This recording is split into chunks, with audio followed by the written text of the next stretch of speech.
Welcome to Samba Samba. Enjoy the video. You start by confirming what you have: wired USB, Bluetooth-capable controller, or an Xbox wireless adapter. Plug the controller into your PC USB port or enable Bluetooth on Windows. This is the first actionable step to make the device visible.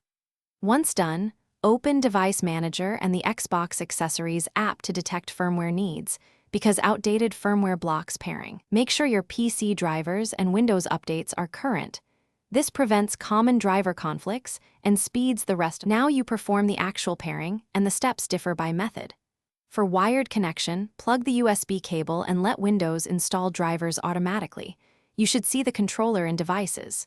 For Bluetooth, press and hold the controller pairing button until the light blinks, then use Bluetooth settings to add the device. For the Xbox wireless adapter, insert it into a USB port, press its bind button, then press the controller bind. They'll connect quickly. If prompted, accept any pairing or driver dialogues to complete setup.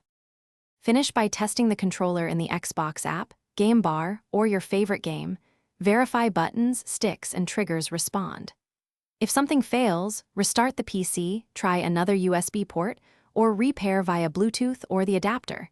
These simple steps often fix detection issues.